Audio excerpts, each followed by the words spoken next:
Hi everyone, welcome. FPL Matt Day here. This is a special video just for some best picks for the potential double game week 20 for Fantasy Premier League next weekend. Just a little bit of bonus content for you prior to the deadline podcasts. If you are new here, please give the video a like, subscribe to the channel as well. Be sure to get your comments in as well. And look, I can help you with any questions prior to next week's deadline in the comments. So just get them in if you watch this video and have any questions on any players that you're thinking of transferring in or any questions regarding the fixtures. What I'm going to do in this video is I'm going to go through some of the best picks for game week 20. It is going to possibly be a double game week. So at the moment, Manchester City and Spurs are two teams with a high chance of a double game week, all depending on how Manchester City's FA Cup result goes against Chelsea today. Then Manchester United have I think it's a 55% possibility of a double game week, which would include either Manchester City in that double game week and also one of Leeds or Palace. This video will focus on the best picks from Man City, Tottenham and Manchester United if Manchester United get the double game week. But it's likely that it's probably just going to be Spurs against Arsenal, Spurs against Man City against Man United and Man City against Spurs as the double game week. That Manchester derby is at Old Trafford, by the way, and not the Etihad. So let's get into it. I am going to split into some categories. I will also share the screen. So what I'm going to do is I'm going to split the categories into 100% picks. So these are my picks that I think you 100% must consider for your teams. Then I've got some 75% picks. So these are players, possibly look to consider, more on the higher chance of considering them, but be cautious because there's a couple of reasons to be cautious for these players. And then a 50% pick, which is kind of 50-50, as to whether or not you should have him. And then I'm going to pick some differentials as well that I think are good for this double game week. So let's get into it. I'm going to share the screen and I'm going to bring up the Fantasy Premier League website, and we're going to go through some of these picks. So let's start with my 100% picks. As you can see there, first one there, most points in the season, Erling Haaland. I think he's going to be a lot of people's captain. For me, 100% must have. Most people already got him there, 84.7% owned. Number one for influence threat, ICT index this season, absolute must have. I know there's a lot of people trying to play differential now, but I still think you have to have him. Because you would just spiral even further down the ranks. I learned that lesson this season myself. He is a 100% pick, player to consider for this game week. And then the next one, it's not going to be probably the man a lot of you think I'm going to pick, because obviously everyone knows who watches the streams that I'm a Spurs fan. It will be Marcus Rashford. And if Manchester City, do have this double game week, which would be against Manchester City at home, and then one of Leeds or Crystal Palace. I'm not sure if that's home or away. I believe it could be away. But either way, it's a pretty good double game week. A home game at Old Trafford, and then an away game or potential home game against Palace or Leeds, two teams that aren't in form. For me, Rashford's someone you've got to consider because you get him in and then you're going to get really good fixtures out of him afterwards as well. Other than Arsenal away, a lot of green there with Palace home, Leeds away. He is on fire. As you can see here in his game week history, he's returned in his last 3 games. Also got a goal and assist in the FA Cup recently against Everton as well. So he would actually be a 100% pick for me. Let's go into the 75% picks.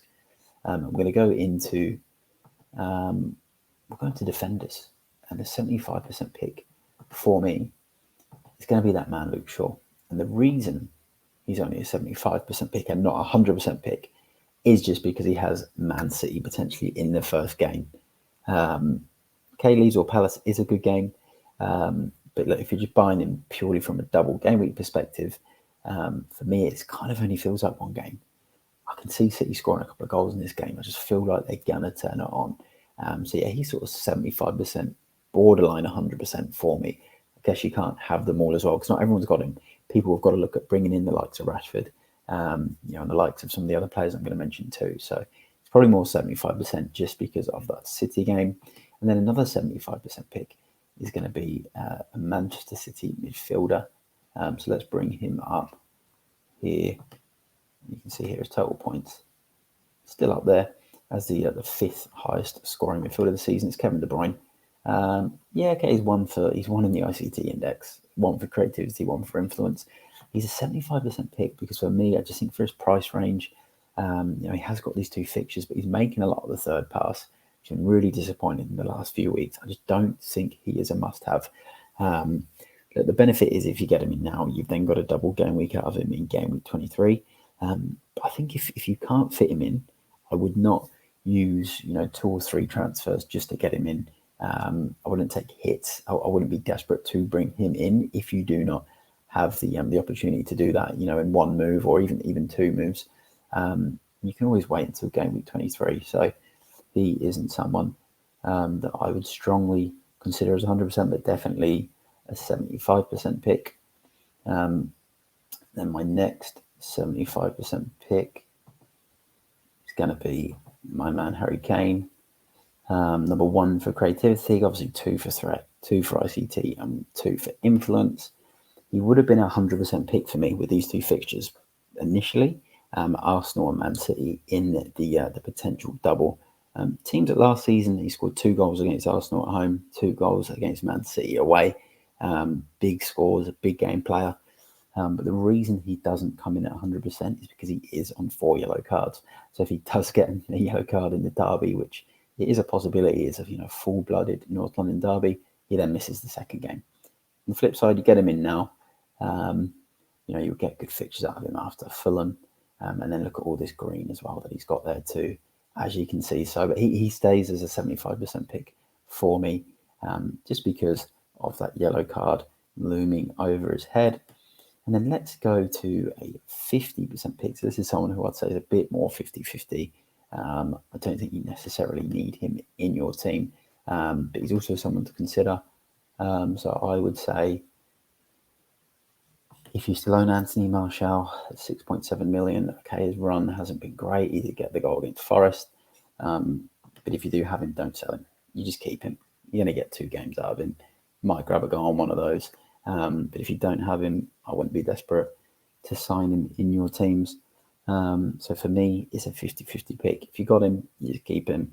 If you don't, I probably wouldn't make any moves to bring him in for any transfers. I just think there is more important players to pick for our teams. So that is my picks for the 100%, 75%, and 50% portion. Let's go on to my differentials. And we'll start with another Spurs man.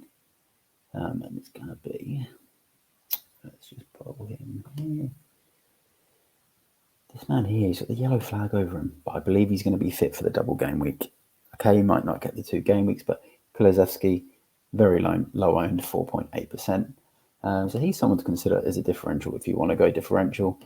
And then another Spurs man here, Heung-min Son, scored in his last game against Palace. Also scored in both of these fixtures last season. Has an incredible record against Man City at home and away from home as well. Obviously, this game will be away from home. And then you'll continue again, as with Kane, to get good fixtures out of Son after this. And he's only 5.9% owned.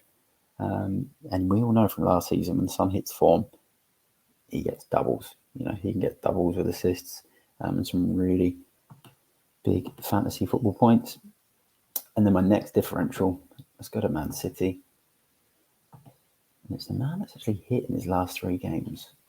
And it is Riyad Mahrez, 1.6% owned.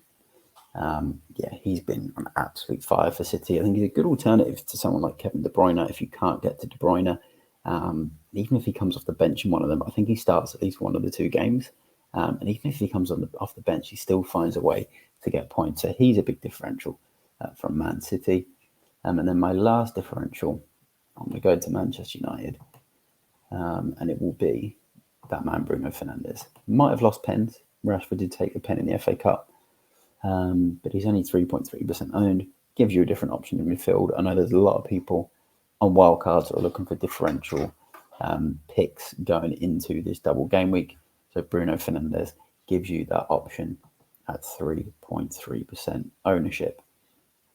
So that is my picks for the potential double game week 20. And I say potential because we are just waiting on the outcome of the Man City Chelsea game, and also to see if the Premier League do schedule in that double game week for Man United. So yeah, let me know what you think in the comments. Please subscribe if you are new here, like the video as well, and just get all your questions in as well, ready for the deadline stream, which will come before deadline. There'll also be plenty of shorts here on YouTube, on my TikTok at FPL Matt Day. And yeah, stay tuned. Stay up to date as well with the Premier League app and the website for these double game week announcements. I'll also be probably putting some stuff on Twitter as well, so stay tuned on there at FPL Matt Day. But again, thanks everyone for watching.